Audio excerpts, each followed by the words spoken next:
Assalamualaikum warahmatullahi wabarakatuh. Hari ini kami akan mempresentasikan hasil PowerPoint kami untuk mata kuliah Manajemen Pendidikan dengan materi konsep dasar kurikulum. Sebelum itu, perkenankan kami untuk memperkenalkan anggota kelompok 3 yang beranggotakan 2 orang. Anggota pertama yaitu Diah Suci Ramadhani dan anggota kedua yaitu Dila Rosalina. Nah, langsung saja pada materi yang pertama yaitu konsep dasar kurikulum. Pengertian di mana pengertiannya yaitu menurut Herman Horn mengungkapkan bahwa secara harfiah kurikulum berasal dari bahasa Latin yaitu a little race course yang berarti suatu jarak yang harus ditempuh dalam pertandingan olahraga, yang kemudian dialihkan ke dalam pengertian pendidikan menjadi circle of instruction, yakni suatu lingkaran pengajaran di mana guru dan siswa terlibat di dalamnya. Pengertian selanjutnya yaitu kurikulum merupakan acuan pembelajaran dalam pendidikan yang memuat isi dan materi pelajaran. Kurikulum ialah sejumlah mata ajaran yang harus ditempuh dan dipelajari oleh siswa untuk memperoleh sejumlah pengetahuan. Mata ajaran atau subject matter dipandang sebagai pengalaman orang tua atau orang-orang pandai masa lampau yang telah disusun secara sistematis dan logis. Selanjutnya yaitu tujuan kurikulum. Tujuan kurikulum pada setiap lembaga pendidikan harus sesuai dan mengacu pada tujuan pendidikan nasional, sebagaimana ditetapkan dalam Undang-Undang Nomor 2 Tahun 1989 tentang Sistem Pendidikan Nasional. Dalam artian yang lebih luas, kurikulum merupakan sebuah alat pendidikan dalam mengembangkan sumber daya manusia yang berkualitas. Selanjutnya yaitu fungsi kurikulum, di mana bagi guru, kurikulum merupakan pedoman dalam melaksanakan kegiatan belajar mengajar. Yang kedua bagi kepala sekolah dan pengawas, sebagai bahan pengawasan dan supervise dalam menjalankan lembaga pendidikan. Bagi orang tua, sebagai alat ukur dalam membimbing anak di rumah. Yang keempat, bagi masyarakat, kurikulum sebagai pedoman terhadap berjalannya lembaga pendidikan di masyarakat. Bagi siswa, kurikulum berfungsi sebagai suatu pedoman dalam proses pembelajaran. Konsep dasar kurikulum yaitu suatu konsep yang berkembang sejalan dengan perkembangan teori dan praktik pendidikan. Konsep kurikulum dapat juga berarti suatu konsep yang bervariasi sesuai dengan aliran atau teori pendidikan yang dianut. Menurut Sutrisno, ada 3 konsep kurikulum, yaitu yang pertama, kurikulum sebagai substansi, yang kedua, kurikulum sebagai sistem, dan yang ketiga, kurikulum sebagai bidang studi.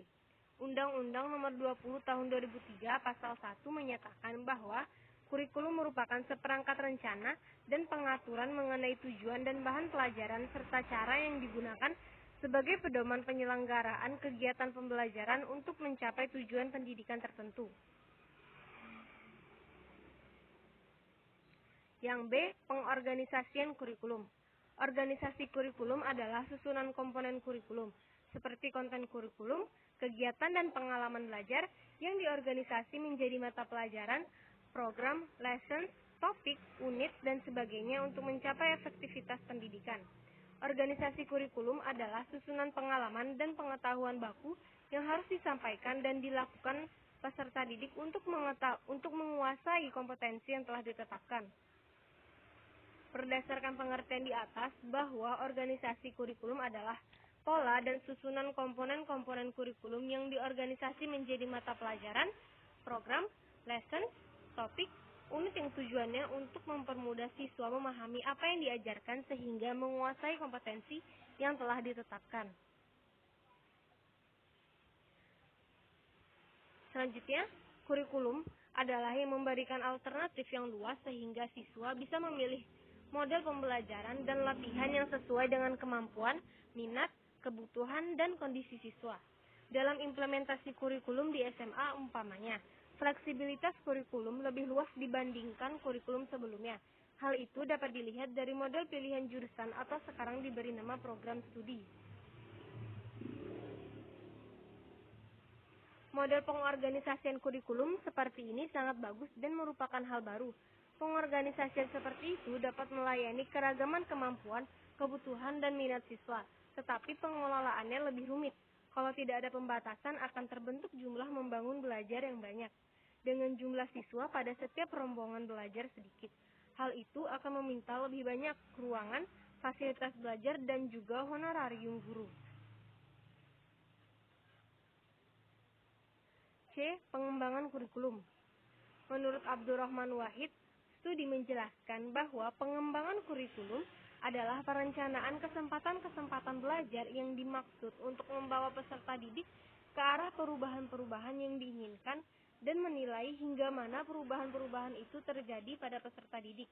Untuk itu, pengembangan kurikulum harus mempertahankan perubahan-perubahan dalam bidang politik, ekonomi, sosial, dan budaya, serta berorientasi pada masa kini dan akan datang. Salah satu aspek yang perlu dipahami dalam pengembangan kurikulum adalah aspek yang berkaitan dengan organisasi kurikulum. Organisasi kurikulum berkaitan dengan pengaturan bahan pelajaran yang selanjutnya memiliki dampak terhadap masalah administratif pelaksanaan proses pembelajaran. Menurut Audrey Nichols dan Howard Nichols, sebagaimana dipahami oleh Umar Hamalik, bahwa pengembangan kurikulum adalah perencanaan kesempatan-kesempatan belajar yang dimaksudkan untuk membawa siswa ke arah perubahan-perubahan yang diinginkan dan menilai sampai di mana perubahan yang dimaksud telah terjadi pada diri siswa. Oleh sebab itu, fungsi dasar atau landasan pengembangan kurikulum adalah seperti fondasi sebuah bangunan. Sebuah gedung yang menjulang tinggi berdiri di atas fondasi yang rapuh tentu tidak akan bertahan lama. Oleh sebab itu, sebelum sebuah gedung dibangun, terlebih dahulu dibangun fondasi yang kokoh. Semakin kokoh fondasi sebuah gedung, maka akan semakin kokoh pula gedung tersebut. Fondasi bangunan yang diibaratkan pada uraian di atas adalah dasar atau landasan dalam merancang sebuah kurikulum. Jadi, berkualitas atau tidaknya kurikulum yang dirancang sangat ditentukan oleh dasar pengembangan kurikulum yang kuat. Seller dan Miller, sebagaimana dikutip oleh Sanjaya, mengemukakan bahwa proses pengembangan kurikulum adalah rangkaian kegiatan yang dilakukan secara terus-menerus. Nah, itu hasil presentasi PowerPoint dari kelompok 3. Jika ada salah kata, saya mohon maaf.